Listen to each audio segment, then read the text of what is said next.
Y seguimos con más de Real Caimanera por Playtop Radio. A esta hora recibimos a uno de nuestros invitados, Diego Londoño Galeano. Él es periodista y psicólogo, actualmente comentarista en Buenos Días Deporte de Munera Eastman Radio.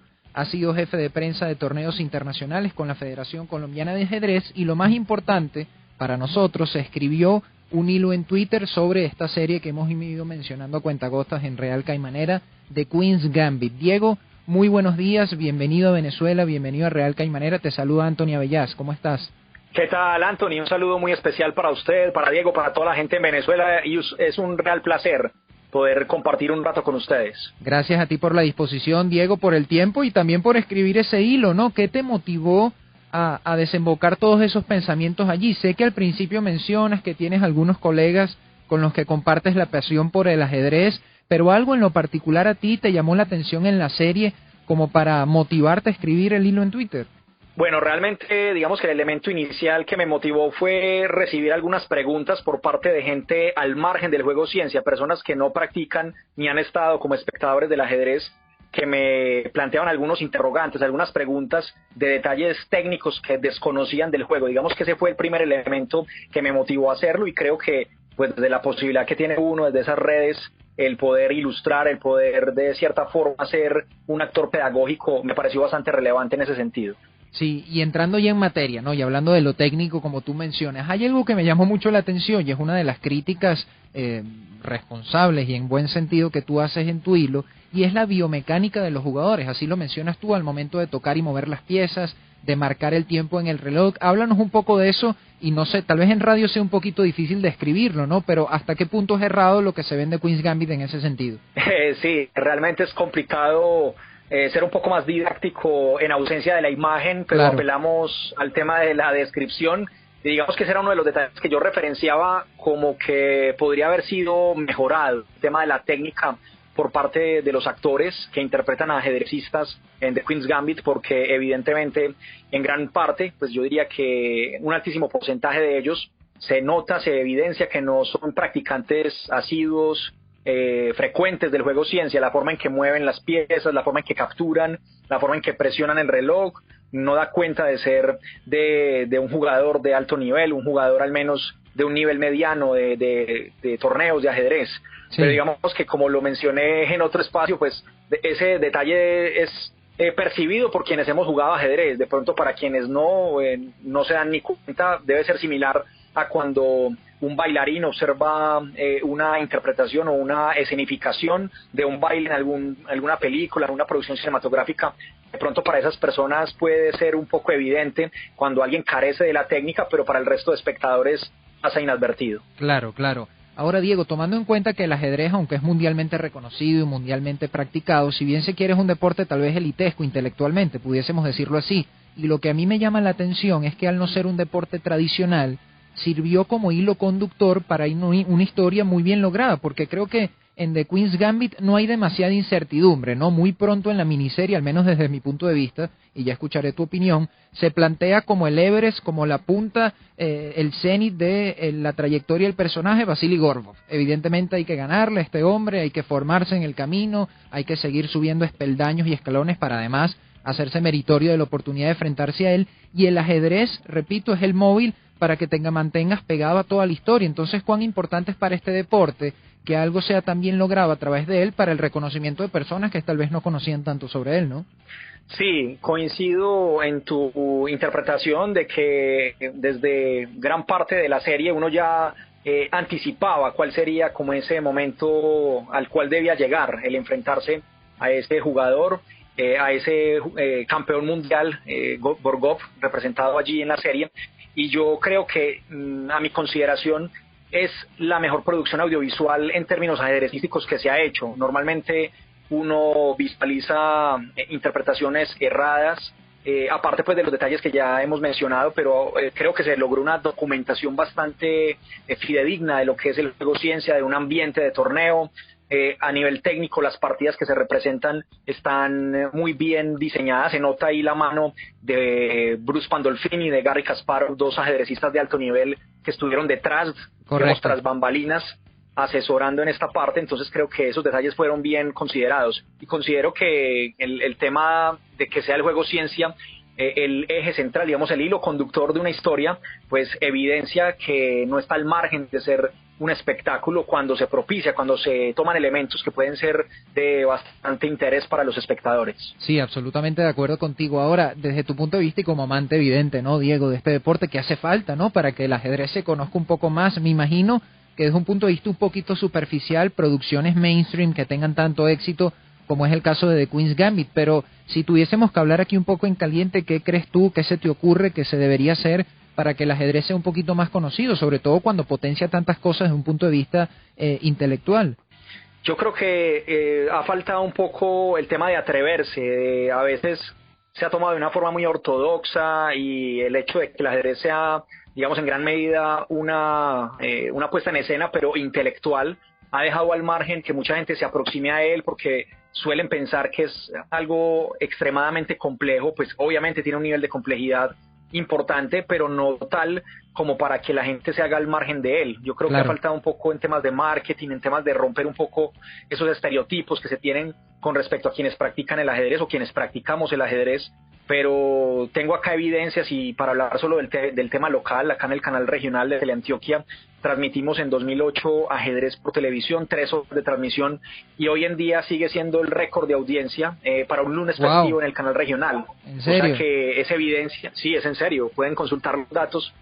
Transmitimos con John Jaime Osorio, mi colega, también periodista deportivo, que él cubre todos los deportes. Hicimos esa transmisión del National Active Blitz en 2008 y todavía sigue siendo récord vigente en audiencia, en rating, para el canal regional, un lunes festivo que obviamente es muy complicado en términos de audiencia, pero en ese caso rompimos todos los registros que estaban existentes y que siguen existiendo en ese canal. Entonces es claro que hay una posibilidad, y yo diría que apelar al tema de las emociones, como lo hacen por ejemplo de Queen's Gambit, el tema de los primeros planos cuando hablamos de una producción televisiva o audiovisual, el tema de apelar también a las historias de vida detrás de los jugadores. A veces esos detalles creo que enganchan más que el mismo conocimiento técnico. Sabíamos, por ejemplo, en ese caso, la experiencia que estoy relatando, describiendo, que muchas de las personas que observaron no tenían un conocimiento detallado del ajedrez, pero estaban enganchados, estaban interesados en ver quién ganaba, más allá de ese detalle técnico, conocimiento profundo del juego ciencia. No, y además yo creo el sentimiento de admiración que despierta una persona que, siendo tan profundamente inteligente, sea tan dominante en algo, ¿no? Más allá del talento, porque también lo trabaja, que en este caso es la protagonista. Pero ya que tomas el perfil humano y sobre todo las emociones que cualquier producción audiovisual tiene que jugar con ellas para mantener enganchado al espectador, te pregunto por un artículo que tú referenciaste. Ahora de verdad no recuerdo el autor, y si por favor cuando me respondas lo comentas para darle el crédito correspondiente, del País. Y era muy interesante el artículo sobre los estereotipos de el ajedrecista que es gran maestro o que es extremadamente talentoso, ¿no? Que son personas atormentadas, con vicios, que genialidad a veces hay muchos que creen que es sinónimo de locura y que no necesariamente es así, ¿no? Entonces, ¿cuánto daño crees tú que le ha hecho ese perfil, el estereotipado, esa etiqueta, esa predisposición al deporte como tal?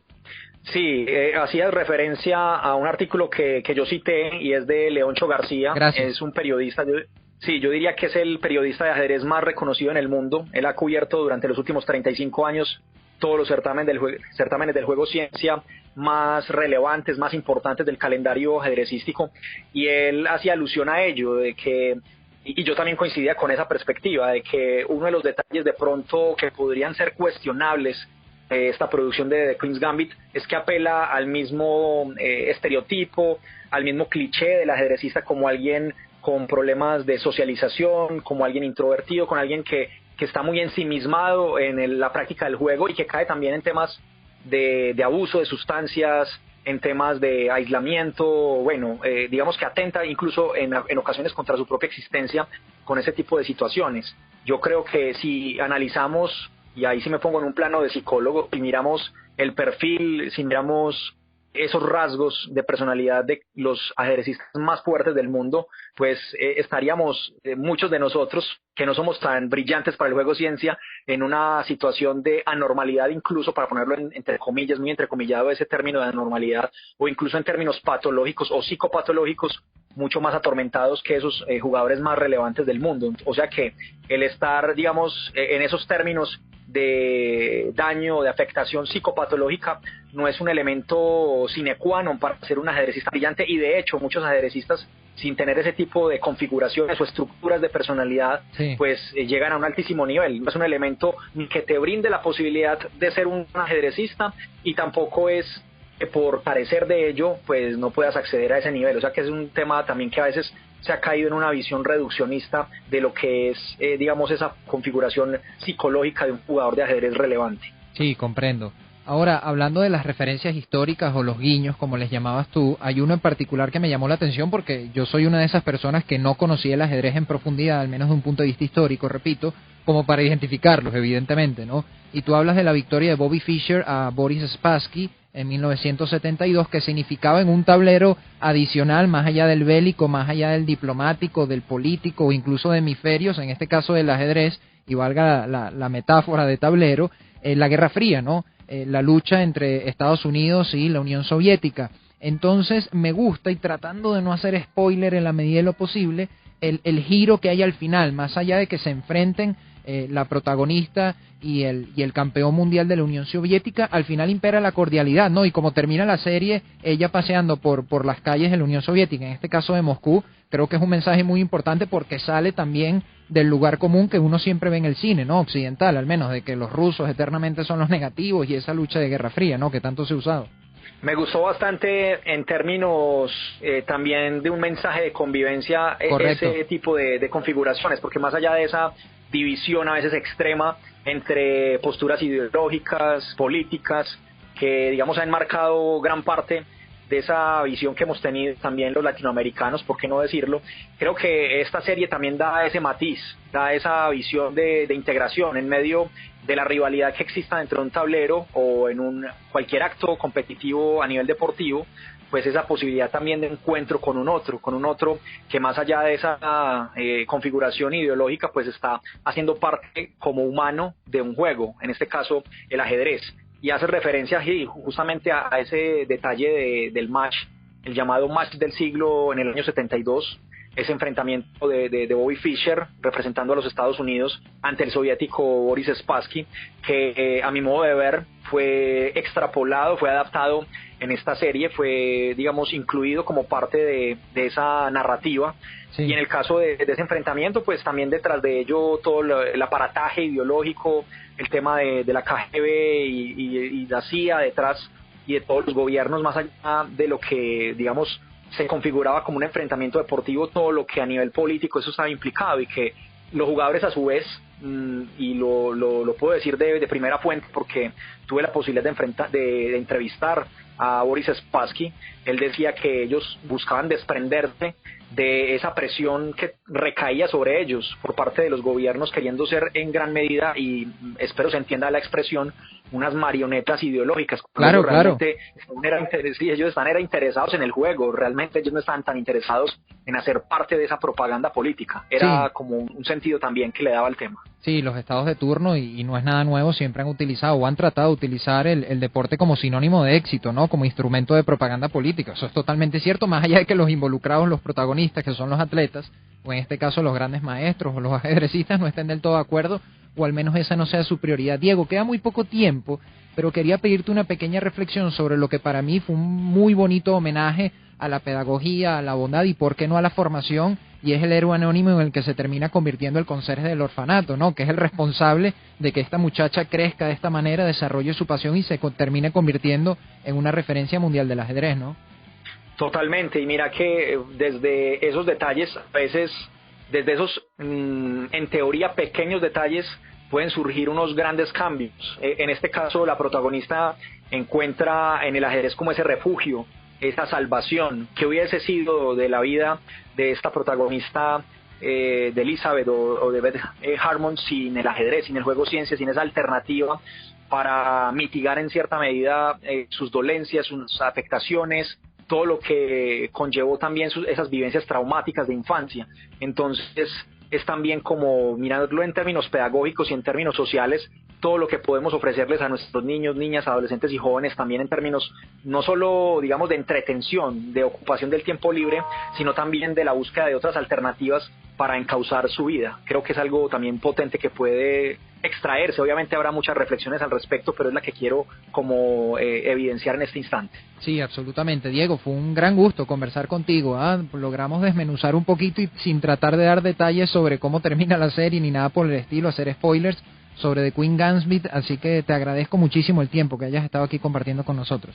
No, al contrario, Anthony, el gusto ha sido mío y por supuesto un gran abrazo a toda esa gente en Venezuela, allá también una cuna de grandes ajedrecistas, y aprovecho para enviarle un abrazo muy fuerte al gran maestro Eduardo Iturrizaga, a mi modo de ver el mayor representante ajedrecístico venezolano de todos los tiempos. Entonces ha sido realmente un placer para mí compartir este espacio con ustedes. Gracias, Diego, un gran honor entonces también conversar contigo, te agradecemos muchísimo la muestra de cariño y que tengas feliz día. Escuchamos a Diego Londoño Galeano, él es periodista y psicólogo, actualmente comentarista en Buenos Días Deporte de Munera Eastman Radio, ha sido también jefe de prensa de torneos internacionales con la Federación Colombiana de Ajedrez y escribió un hilo en Twitter sobre The Queen's Gambit, esta serie tan famosa, miniserie, de hecho, una única temporada, 7 capítulos, que trata del ajedrez y también de la vida de una muchacha que a través de este deporte pues encuentra la salvación, sí, tan sencillo como eso. Atentos a las redes sociales porque vamos a poner la cuenta Twitter de Diego para que puedan revisar el hilo.